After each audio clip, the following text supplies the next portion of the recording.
Just about ready to get rolling here. Again, if you want to signal to me, you should be able to unmute. Otherwise, the default is that everybody is going to be muted. And we'll get along then. Okay, this is part 3 of a course called Rebellious Artists, Dada and Pop.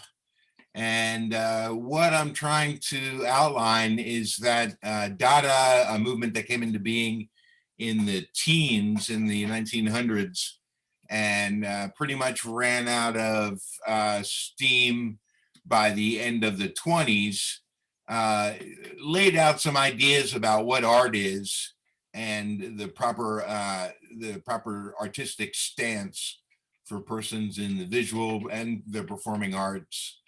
That carried over into the pop revolution, which began about 30 years after Dada in the early 50s and ran through the 60s. Both of these are essentially gone movements now.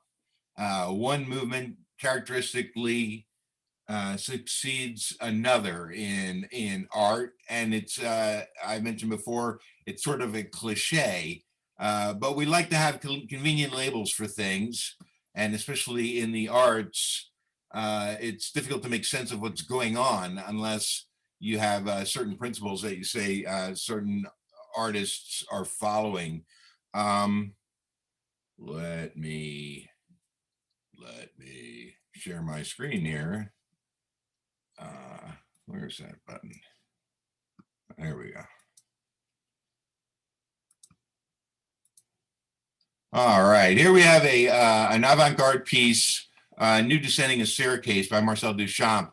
I mentioned last week that Marcel Duchamp in the Dada context is known for being one of the developers of the idea of the ready-made art piece. And that's a piece of industrial equipment or materials that is repurposed by the artist simply by giving it an artistic name. And these ready-made pieces become as sculptures. Before the ready-made came about, Duchamp earned his place in the art pantheon with this particular work, New Descending a Staircase. I was saying that the ready-mades were often disposable. They disappeared. Duchamp didn't go to a great deal of time maintaining them.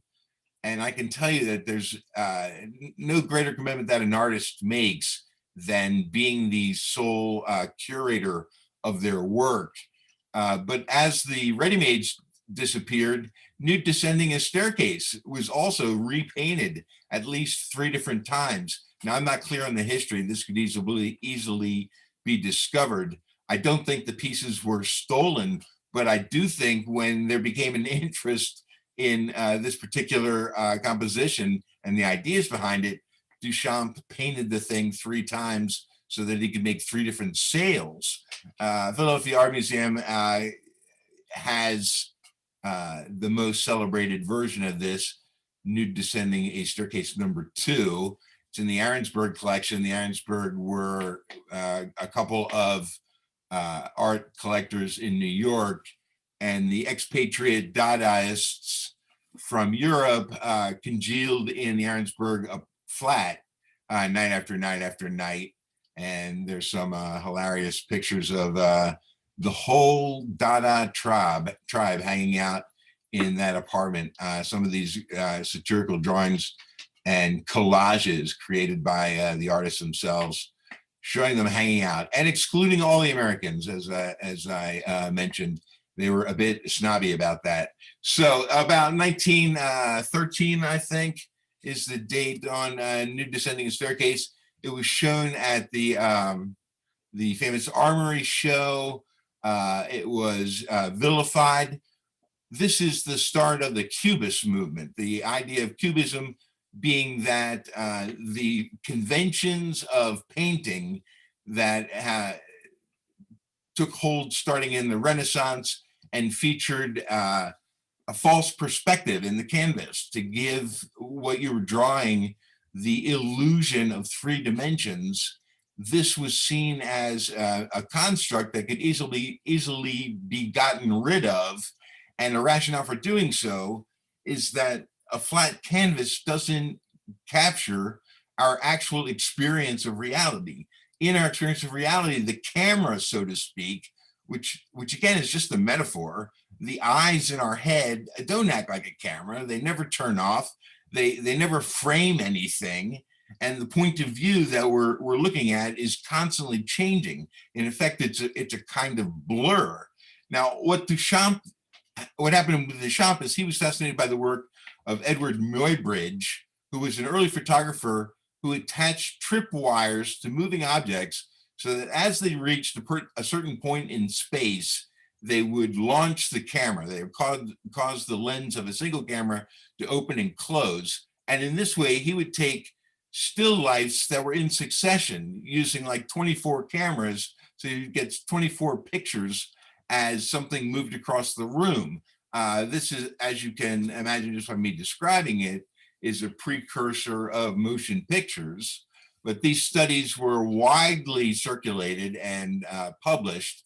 And there was, in fact, Muybridge studies of the nude body in motion. And Duchamp put several images in a single canvas and created this idea of blurry motion in space, and also laid out the Cubist principle of a single frame containing more than one perspective. That's essentially the avant-garde movement of Cubism, which was also an optic point of view adopted by Picasso with his Mademoiselle d'Avignon. I believe the date on that is 1912. So we're talking about two paintings that came out within the same year and with slightly different rationales underneath them. So Duchamp as a leading voice in the avant-garde movement moves to New York, hangs out with the other expatriates, and native-born American Man Ray, who did this work, which I told you I'm particularly fond of. This is essentially a ready-made sculpture, in that he's taken an iron, Man Ray has, a flat iron, and repurposed it as a work of art. But he's added something to it. He's added these thumbtacks. Now, what I said last week that I thought was amusing is that you could call this a good description of what all of art is. That is an object that has no practical purpose. We can't use this iron another way. A thing that escaped me at the moment is it's obviously humorous, but it's a play on irony. It's ironic that this device is no longer usable, this common piece of household equipment, and that irony and iron pun is very much part of the Dada oeuvre. They like to play around with words. Continuing on that theme, this was a tin advertisement for Apollinaire brand paint, which was a kind of enamel. And early in the 1900s, it was a big deal that a paint did what it was supposed to do and covered space. Apollinaire was also the name of a poet who died in World War I.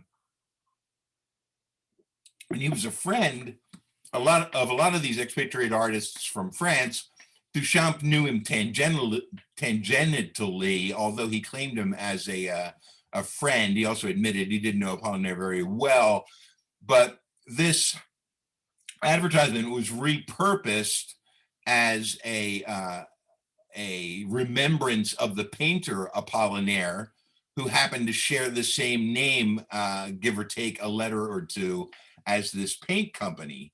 Duchamp also, it said, found it appealing to have this basic advertising picture of a young girl polishing a bedpost in what is, at least on a subliminal level, a fairly sexy image and naughty. That's what the Dadaists are all about.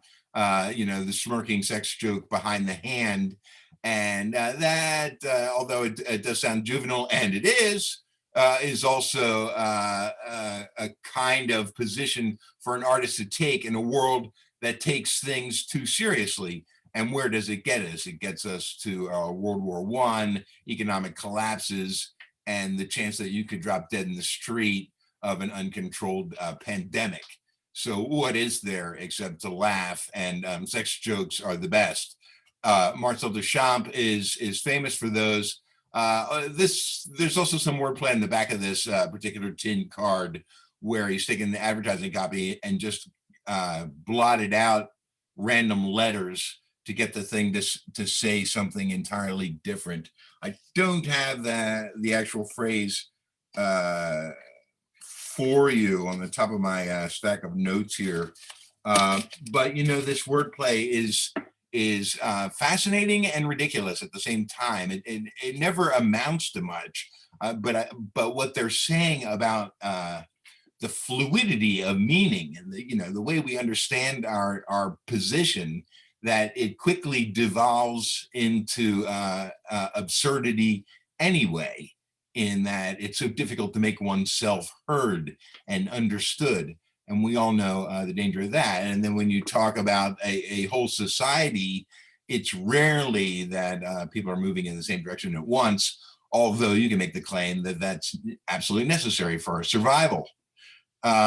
Twice in his life, Duchamp spent decades and more than decades on working on a single piece. He did this with the large glass, also known as The Bride Stripped Bare by Her Bachelor's Even, a multimedia piece that he worked on from 1912 to 1923.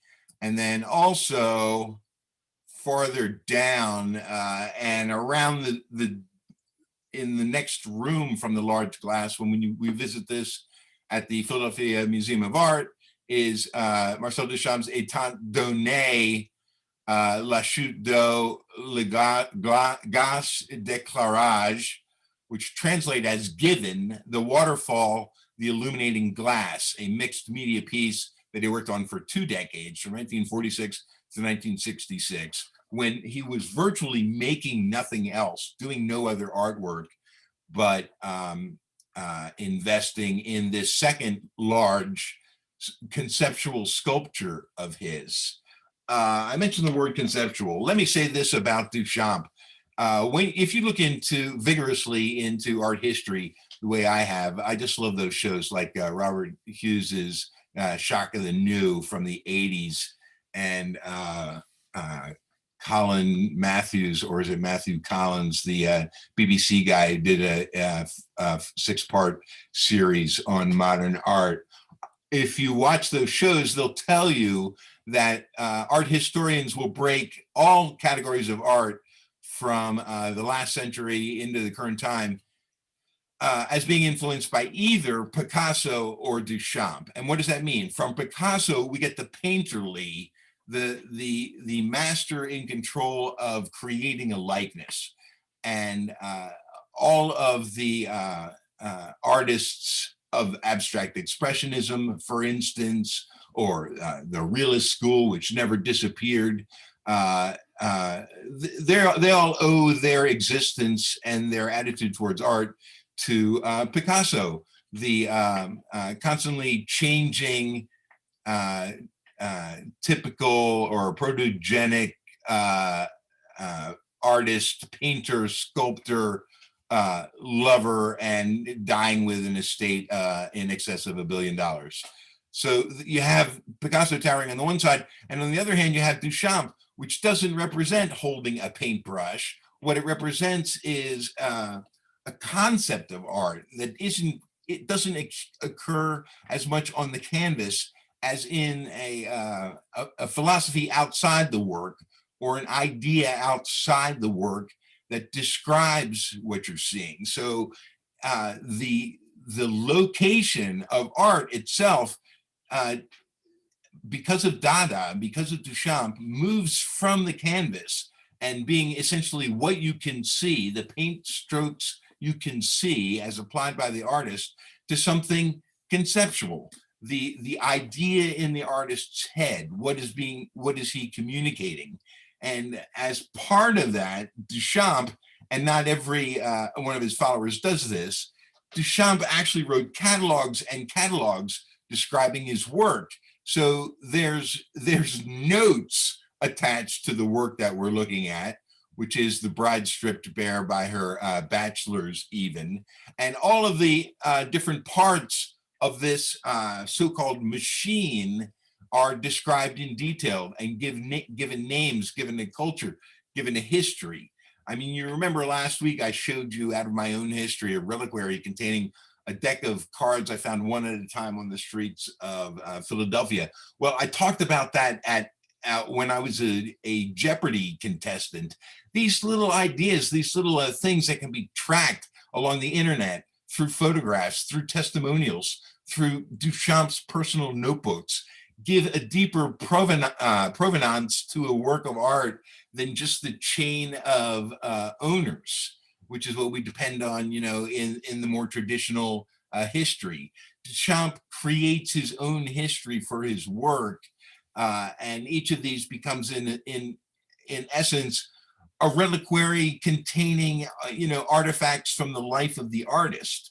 So the life of the artist, the history of the artist, his own reputation, the funniest joke he ever said at a cocktail party at the Ahrensberg's house becomes part of the mystique of the work in a way that wasn't thought about in the time of the Impressionist artists, wasn't thought about before Picasso, and wasn't thought about until Dada took hold, following Picasso's avant-garde phase early in the teens of the 1900s. So in a sense, art becomes an age of relics less than an age of individual canvases. Now, this work that we're looking at, and the one that we're going to see, Etan Donné, this is a woman standing at a door made by Duchamp over a 2-decade period, with bricks he found at work sites around his house and lumber he stole from barns. She's looking through a peephole at a reclining nude figure that we can't see exactly. So there's an overtly sexual attitude in Etan Donné, and the same is true of the Bride Stripped Bare. This is a machine that represents a procreative machine, where the top function of this this huge Anderson Williams, you know, $2,000 installation of plate glass, the top part is the feminine part, the bottom part is the bachelors, and Duchamp has written a whole backstory about how a concoction created by the bachelors in the lower panel is launched magically and impossibly into the upper panel, where conceivably it becomes a fertile creation thanks to the ministrations of this mechanical looking female form up at the top. Now, imagine how fanciful it is, but as I say, Duchamp has encyclopedic articles about these things, and it doesn't take it too seriously. You know, he realizes how fanciful it is, but it also unburdens a whole lot of Freudian baggage he has about the woman as a predator, and the male in this equation as being somewhat impotent and not having any means of breaking through to that feminine heart, which happens to be at the top of this construction. You'll also notice that the large glass has been shattered. You can see the lines of the glass, especially in this middle section, just below the separation. where the glass was actually shattered.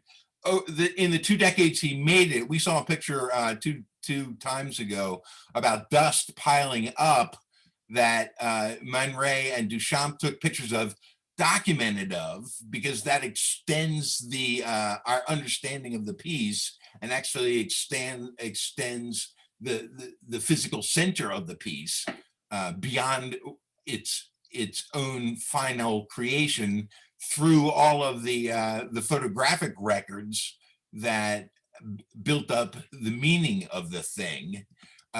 He cut out cardboard, he snipped out pieces of metal, he made things on found materials, and they accumulated on these panes of glass along with dust. At a certain point, he sealed it off, but it wasn't done yet. It was shattered in an accident. And Duchamp, being typically ironic, said, well, I kind of like it shattered. And that's the position, or that's the situation it's been handed down in. It's still a shattered piece, hanging there or standing on its own legs there in the Philadelphia Museum of Art.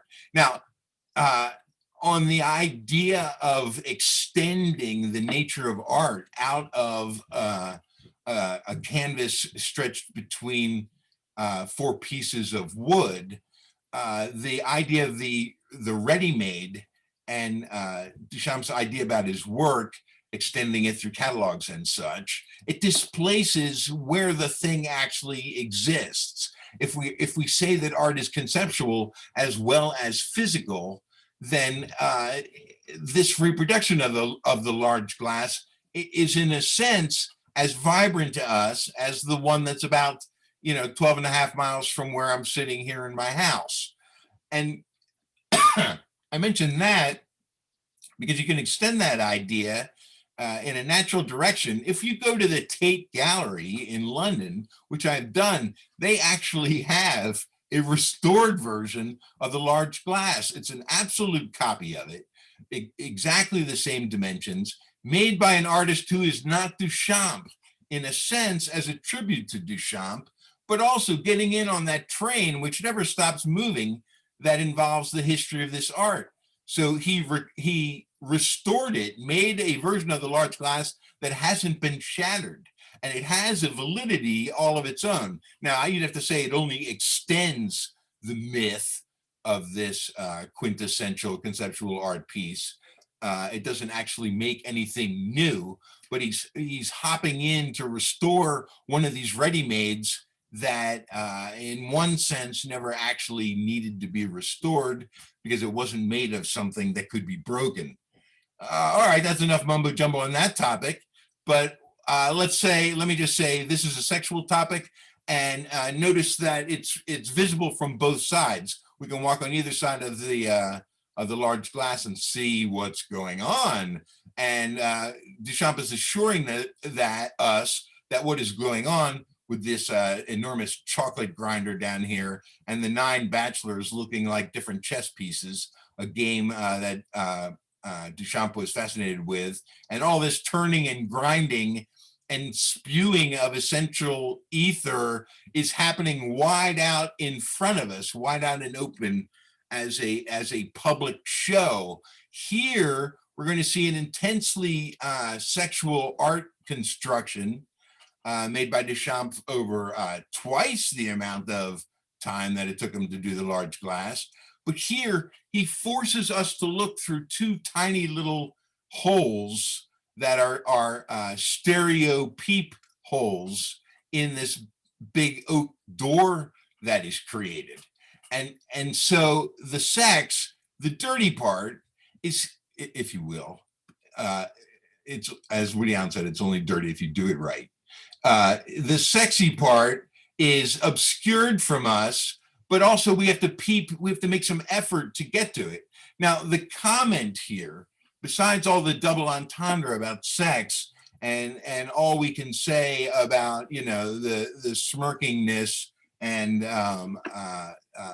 the childish reaction one might have just to adult nudity, which we're indulging in, which I'm indulging in. Besides that, the idea is to, again, extend the context of art. What is art? What are we talking about? Here, we had the idea of art as being something happening very much in public. And here, it's forced to be, the subjectivity of it is forced upon us. You can only see this work through the tiny peepholes and from the point of view that Duchamp has suggested. It's a sculpture, but it's a sculpture that can only be seen from one side. Now, it looks kind of random, but actually Duchamp took a whole lot of time in creating this piece. This is a fascinating view of what the assemblage looks like when it's not installed in the room that closes this entryway off from the work behind it. So you see how there's a door here with a simple post and lintel construction, and then there's a blinder, and the actual manifestation is about 6 feet back. So you're looking, Duchamp is really controlling the view. He is essentially saying that the position of every lover of art created by others is that of a voyeur. We're looking upon the private obsessions of some other person through our little semi-private peephole, and art is being presented to us as a kind of show while we passively enjoy ourselves on the other end of a thick barrier. As I said, all of these pieces were poured over carefully. The background itself took Duchamp years to make. And as he did with the large glass, the bride stripped bare, he left thorough notebooks on how it was constructed and how it could be reconstructed from the ground up if someone was crazy enough to want to do that. And then I have to say, the whole thing takes on a bit of a crime scene element to it too. You have this disarray body. The anatomical details aren't quite right. That's a little bit disturbing. We hear from the notebooks that this is based on a mistress of Duchamp's, and the affair didn't go well. And that just shows you that you put yourself at peril from history's sake. If you tick off an artist, they'll find a way to get back at you. And I want to mention there's two moving parts in this. She's holding the illuminating gas, and behind her, we don't see well in this reproduction, is a constantly flowing waterfall that is an optical illusion. Both of them are optical illusions. Those are standard words that we talk about. Gas as illumination. You know, art has the capacity to illuminate the dark parts of our life, to bring us closer to seeing the world around us as God does, if we're painting in the Renaissance. And from what point of view, or what's the ultimate point of view in the nihilism of Dada, I can't even say. But the language that he's using in terms of the illuminating gas, it's a reference to one of the purposes of art. And similarly, the waterfall has romantic connotations of change, the seasons, the idea of animation and motion, and what those are as essential aspects of our life.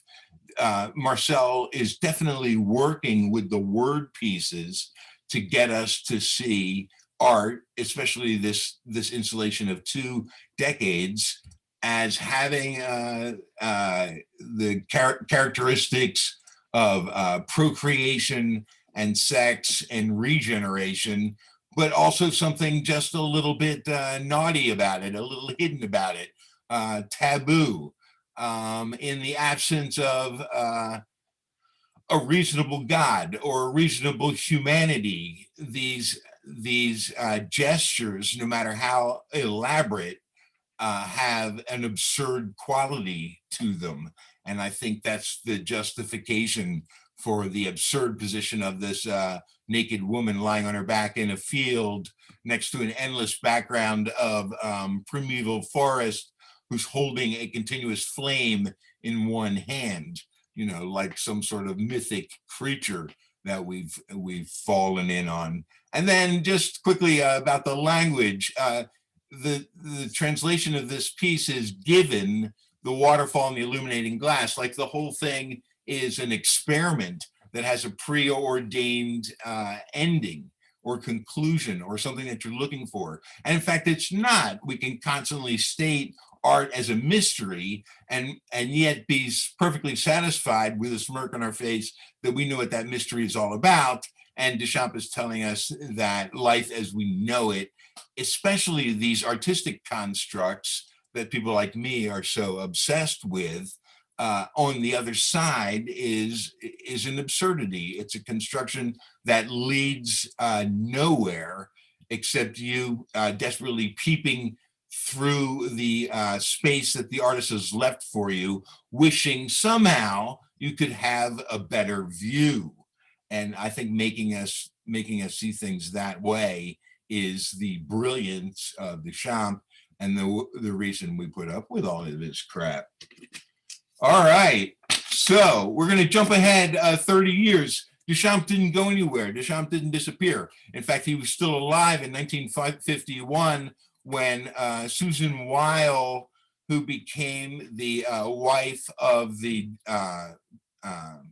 prototypical pop artist Robert Rauschenberg, were picked up in Life magazine for their blueprint series of photos. This is called Underwater Nymph, and they actually got time in Life magazine. There's a pun on magazine names. That was similar to that propelled the abstract expressionists before them to the public eye, while also vastly increasing the worth of their paintings. This painting and the process to make these all blue paintings was celebrated by Life magazine and led to Robert Rauschenberg breaking out as one of the leading artists on the globe. Now,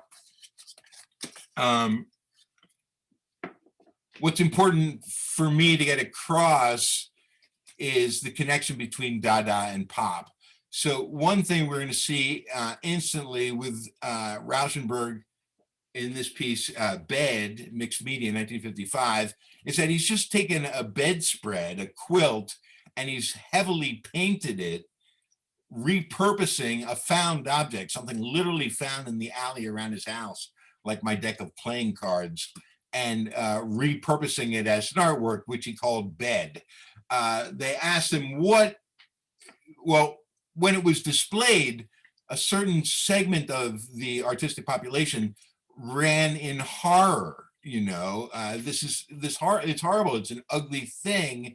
You know, art is about beauty, and you're giving us ugliness. And what Rauschenberg saw himself as doing was repurposing the stuff of the average, ordinary life and making that into art. And by extension, or by doing so, making art accessible to everybody. He's breaking down the barriers of the secret club of, just us painters, and asking us to see the artistic potential in ordinary items. And he thought his bed was not essentially ugly, but was inviting. He's saying, come to my bed. And who gets as good an invitation as that on a day-to-day basis, really? And that's what he's saying to the whole art public.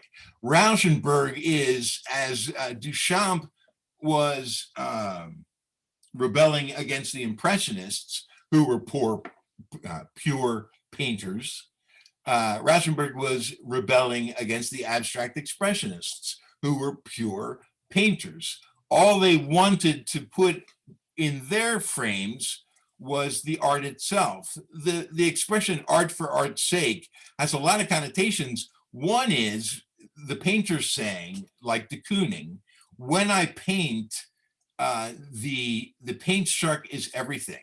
The paint stroke is everything. There's no outside construct. There's no ideas outside of it. There's just what's in the frame. And as we know, Duchamp rejected that. He said that the art construct has to do with epistemology. It has to do with existentialism. It has to do with the made up aspects and history of the artists themselves. And as we can see, we can never really get away with that. And Rauschenberg comes in on this pop movement that he helped to create, although he didn't attach the term pop to it. That was going to happen in the 60s. He starts, as we've seen, in the early 50s. Rauschenberg is saying, yes, I'm embracing the contexts of art. I'm embracing this backstory and this epistemological search for how we understand what art is and essentially what meaning is. So one famous thing that Rauschenberg did was he borrowed an artwork, here it is, from de Kooning, the great abstract expressionist painter in 1953, and he said, I want to erase one of your works. Again, working with puns, working with language. What does it mean when the younger artist goes to the older artist who's a legend and says, I want to erase one of your works? Well, historically, he's saying, I want to create an art that supplants your own, sir. And de Kooning was willing to play along. The one thing he wouldn't do is give him something that was easy to erase. So this piece that he gave him took Rauschenberg 2 years to properly erase because it had paint, pencil, and ink on it. The comparison between the original and the erased version is here side by side. And Rauschenberg didn't get it all off, but it's not important. He's saying, for one thing, the artistic gesture, the backstory is part of the art here. And it's part of what we're preserving when we put a bronze plaque on this thing. The original paint strokes being revered as a preserved piece of de Kooning's oeuvre take on a whole different meaning in Rauschenberg's hand. And whether de Kooning wants to or not, it's one generation of artists supplanting the previous one. This is another collaboration by Rauschenberg and Susan Weil. They married early in the 50s. His career took off, but he also discovered that he was basically homosexual in his viewpoint. That put a strain on their marriage, as you might imagine. Rauschenberg had famous lovers in the art world, including the artist Cy Twombly, who we have a fairly large collection of his works downtown, and Jasper Johns, who's one of the real titans of the pop art movement. Jasper Johns and Rauschenberg also have in common in that early in their career, they were both invited to the Venice Biennale, which is one of the biggest art shows of the calendar. It happens every 2 years. And it's the pinnacle of an artist's career to be asked to represent their own country at the Venice Biennale. I'm not pronouncing it. I think I'm putting in an extra syllable. I'm continuing anyway. And both Jasper Johns and Rauschenberg were included in the 50s or 60s in that occasion. And again, after the celebration of abstract expressionists like Jackson Pollock or Willem de Kooning, who created the international art market for American artists, the prominence of Americans on the international art scene continued in the 50s and 60s through this alternative movement known as pop. This is Almanac from 1962. You can see it's still painterly in its way, but it's a step apart from the painting that Rauschenberg becomes known for, which is a silk screening of commercial paint through the silk screen process. so that any individual painting can be made over and over again.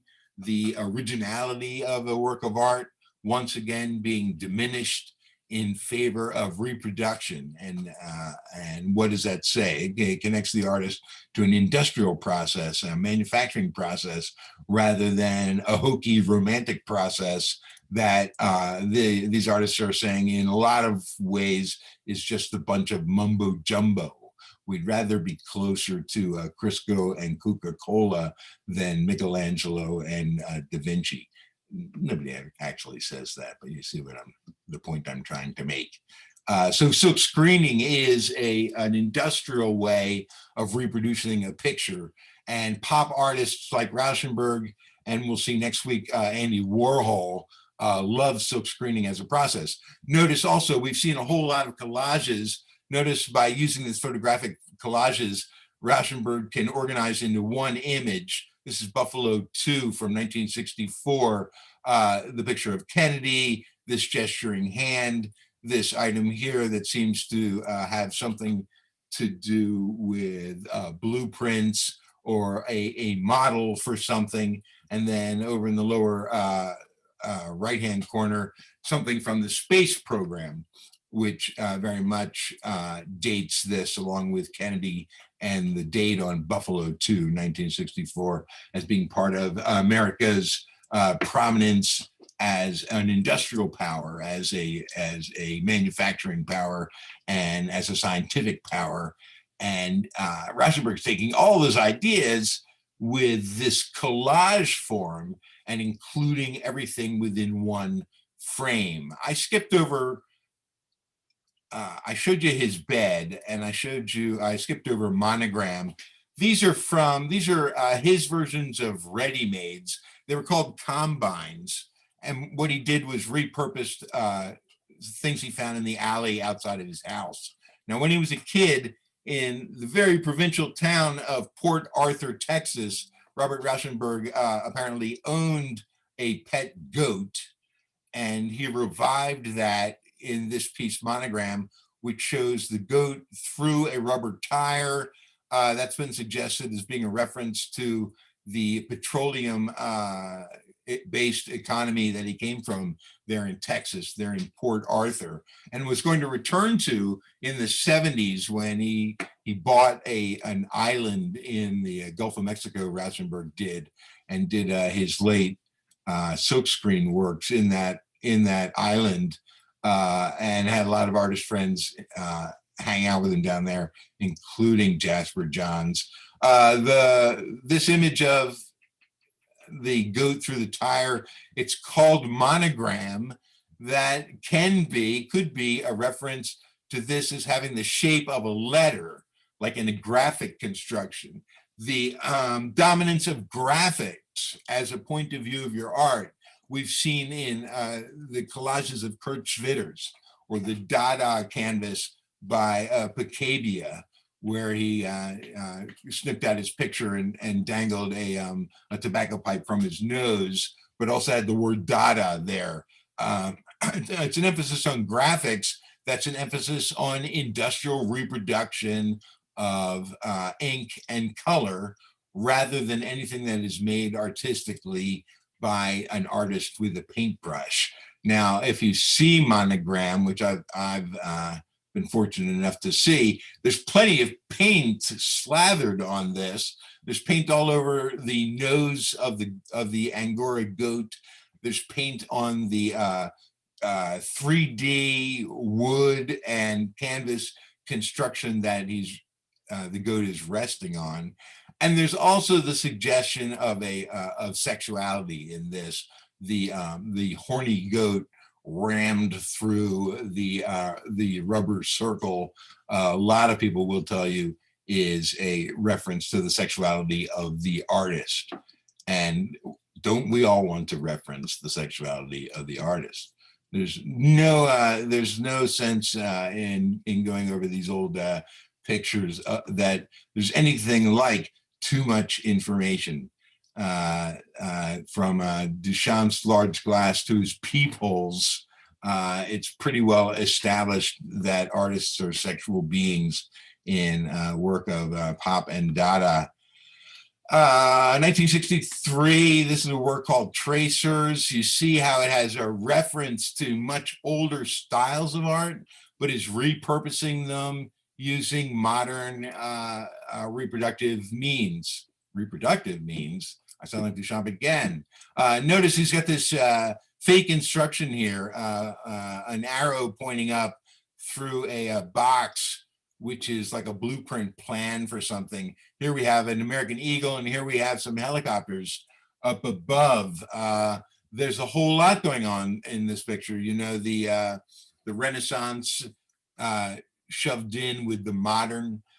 This idea of an overburdening of imagery, that's something that's often mentioned in the context of Rauschenberg when he brings so many different things optically to bear in one place. Now he uses a painter's tricks, a collage artist's tricks for organizing the material so that visually it makes a unity.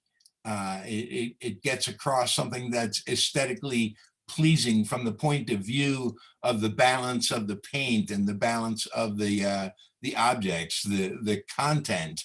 But if we try to decipher, you know, what is this ticket from a cafeteria doing inches away from a couple of helicopters in space, again, it's the absurdity of human life that he's responding to. And that's a figment of the industrial age as well. You know, it started out with 5 different newspapers being thrown on your lawn every day, each with a different ideology. And then that describes life in the late 1800s. But now, well, you know, we can spend the day on the internet and we can go to all sorts of continents, known and unknown, and see every conceivable different point of view of every conceivable camera position on the globe and never make sense of it. That isn't possible. It's a false hope that we all have. We try to make sense of our environment. Most of the time we just throw up our hands and say, this art thing is not for me. It's just too noisy. And then look at these beautiful pictures that he's made using umbrellas. These are called spreads, a series that Rauschenberg made that combine the silk screen printing, like an American flag is printed 3 times in this lower piece beneath 2 giant parasols. I think that is pretty clearly supposed to be a sexual image. The nippled umbrellas thrust out of the back of the canvas there. And there's a lovely gondola from a Ferris wheel in this picture as well. So it has a romantic context to it. It also has the idea of the combine, which Rauschenberg is known for, the organization of found and repurposed garbage that's been reclaimed and used as art. An impulse that was discovered by the Dadaists and in fact perfected by them, and then taken forward again by the pop artists who succeeded the cult of the painter, which we could call abstract expressionist. Now, the next pop artist who is contemporary of Rauschenberg's that I want to look at is Roy Lichtenstein. I love Roy Lichtenstein. One thing that he did in 1961, for instance, is he would take single panels from famous newspaper cartoons like Popeye by the artist Seeger, and he would repaint them using the craft of the oil painter. And he would say that the finished thing, Popeye by Roy Lichtenstein, existed in a realm that Seeger's original Popeye didn't possess. And Lichtenstein is making a point about media being as much a part of the average man's experience of life as the Catholic Church was in the 1400s to Michelangelo and Da Vinci. It's a way of suggesting that, you know, what we see around us, we don't even have a natural world that art lives in. So art needs to choose some different subjects. Everything becomes a subject of art. All of media, all of pictures, all of imagery, all of ideas. Now it can't be mastered. The closest thing we have to mastery is the eye of the individual artist, the creation and the interpretation of the individual artist. And what mostly happens is people jump onto the Roy Lichtenstein art ride and are willing to go on that, trusting Roy for as far as he wants to go. This is his copy of Seeger's Popeye. He also did ordinary comic strips, comic books in the 50s following World War II. A lot of comic books weren't about superheroes, they were about war fighters. I like the Blackhawks, those lovable guys from Norway. They had graphics like this on their airplanes, and each character had his own nickname and such. And this big blam in the background, that's so much like the pow bam of the 1966 Batman television show. And that's what the creator of Batman was referencing to, this idea of a comic book representation of violence and how it glorifies the violence and creates it graphically without it doing any real harm. So blam blam is our big explosion, and the jet is crashing, but isn't it exciting?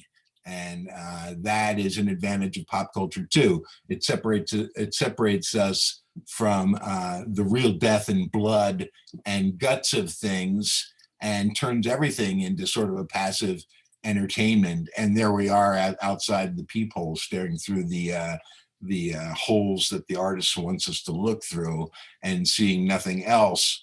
Lichtenstein also enjoyed art about romantic comics, and there's plenty of hilarious posters of people on the phone, like this one saying, "I love you too, but," or there's a great one of Lichtenstein done, perhaps you've seen this, of a woman drowning, and she'd say, "I'd call out for help, but I'd rather die than be humiliated by Brad."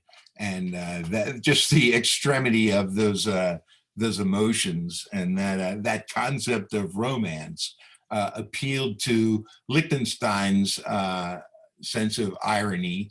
And as we know, one of the moving forces that connects Dada and Pop is irony. So the fact that Lichtenstein thinks art is funny enough that you could put a Popeye cartoon on the same level as the Mona Lisa is definitely a quality of, makes him a person of his times, and brings a humorous point of view to the staid conventions of art. Dada did it, and Pop does it too, even expanding the vocabulary even more so. So to wrap it up today, I wanted to look at something that I find amusing. I was asked once to create a hypothetical test in art appreciation to test nice folks like yourselves on what they saw at a Lichtenstein retrospective. So this is a test I made based on an art show, and I thought it would be amusing to look, more amusing for me than for you, but you know, that's the way it goes. I thought it would be amusing to look at some of these questions, because I do teach test prep. I teach SAT prep, and there's something vaguely artistic about the fact that knowing the form of a thing is a clue to what the right answer is. And similarly, the form of art imposes upon the viewer and imposes upon the artists certain principles about what is truth, or what is love, or what is God, that are nevertheless imposed upon the viewer, and knowing how the test is constructed is a clue either to finding the right answer or to look through it all and to see what an empty construct it all is. Let's look at the test. Maybe that'll give us some information. Lichtenstein's college art teacher, Hoyt L. Sherman, believed pictures involved mainly optical, not narrative processes. True or false? Let's say true for that one. I have an answer key here, so I do know the answers. Lichtenstein is going to, in the form of artists, rebel against his college art teachers, mainly optical, not narrative processes. I see Lichtenstein breaking away from that. So Hoyt must have said it was true so that Lichtenstein could go and erase de Kooning's drawing. I didn't mention Rauschenberg's connection to the composer John Cage and the choreographer Merce Cunningham. They were very much in the mix and engaged with these pop guys. Rauschenberg, when he got tired of making artwork, made some avant-garde ballet, much like we saw with Eric Satie and Picasso. Rauschenberg actually appears in a video of one of these performances, looking all studly and stuff. Lichtenstein believed it was important to condemn the cheap commercialism of American life. What do you think? True or false? That's got to be false. He loved the importance of commercialism in American life. We've got some short answers. All these were found if we looked carefully at the art stage. The art production then showed that none of us have seen, but we're taking the test anyway. Who is the founder of the Art of This Century Gallery? Give the first and last name. Anybody know that one? That's Peggy Guggenheim. She founded the Guggenheim Museum. She started with the Art of This Century Gallery, and Lichtenstein and Rauschenberg were both represented in that gallery. Our multiple choice section here, and then we get to some tests that are on individual works by Lichtenstein. A couple of these. Lichtenstein's art differs most from Andy Warhol's. Is it because it avoids commercial art cliches? No, we can eliminate that one. They love commercial art cliches. It does human face up close, and Warhol avoids close-ups. We know that's not true. Lichtenstein works from hand-drawn sources, and Warhol uses photographs. That seems most likely because we saw Lichtenstein appropriate Popeye, and he also did an oil painting of Mickey Mouse. So Warhol never did anything like that. He worked with photographs. Which of the following would be most essential to a parody of Lichtenstein's style? That's interesting. Largeness of scale, that would definitely be important. Little representations of objects. Look at this picture here. He's not literally representing anything. He's stylizing things graphically. Painterly technique, he didn't have that. He's not painting like de Kooning, and he doesn't use religious iconography. So largeness of scale for the guy who wants to erase Lichtenstein's work. My advice is to start big. This is advertising copy that Lichtenstein painted in a model of a two-phase comic strip. So first the woman's foot presses the trash can, and then the lid goes up. That idea of it being motion pictures, why it goes back to Duchamp's Nude Descending in a Stairway, doesn't it? It captures in a flat space the idea of motion, which is what comic strips did. Lichtenstein is cleverly saying, well, if I'm that close to the history of art, then by golly, my picture, an oil painting of a magazine ad for a kitchen product, is itself art, because I'm that back to the waterfall, if you will, to the illuminating gas of art, that I can make that claim for myself. One last thing to see, you might have seen works like this. Philadelphia has these statues that are enamel reproductions of gigantic paint strokes, brush strokes. And these multiple choice questions on a show that none of us saw talk about this particular work. What a great parody of abstract expressionism. He's saying, if you want to make the painter and his paint the subject of the artwork, I'm going to do you one better. I'm going to take a single brush stroke and I'm going to blow it up as a monumental art mural, or 20-foot long canvas. Or if you go downtown, and I think it's 18th Street in Philadelphia, you can take a walking tour of our outdoor sculpture, and one thing you'll see is Roy Lichtenstein's giant sculpture of individual paint strokes. He's doing what de Kooning did with paintbrush as the subject of art, but he's blowing it up and recreating it and attacking it ironically from the point of view of industrial reproduction and a 50s and 60s pop sensibility. Well, folks, that's a lot of information. I invite you to write me at drew@drewzimmerman.com if you'd like to look at videos of anything, any of these last two lessons. You replay all of those smarmy insights of mine again. And I'm certainly always interested in your feedback, even right now, if you have any. So you can unmute yourself, and I'd be happy to answer questions before we say goodbye. Drew? Yeah. In talking about pop art, was there another movement at about this same time, or maybe slightly later, called op art?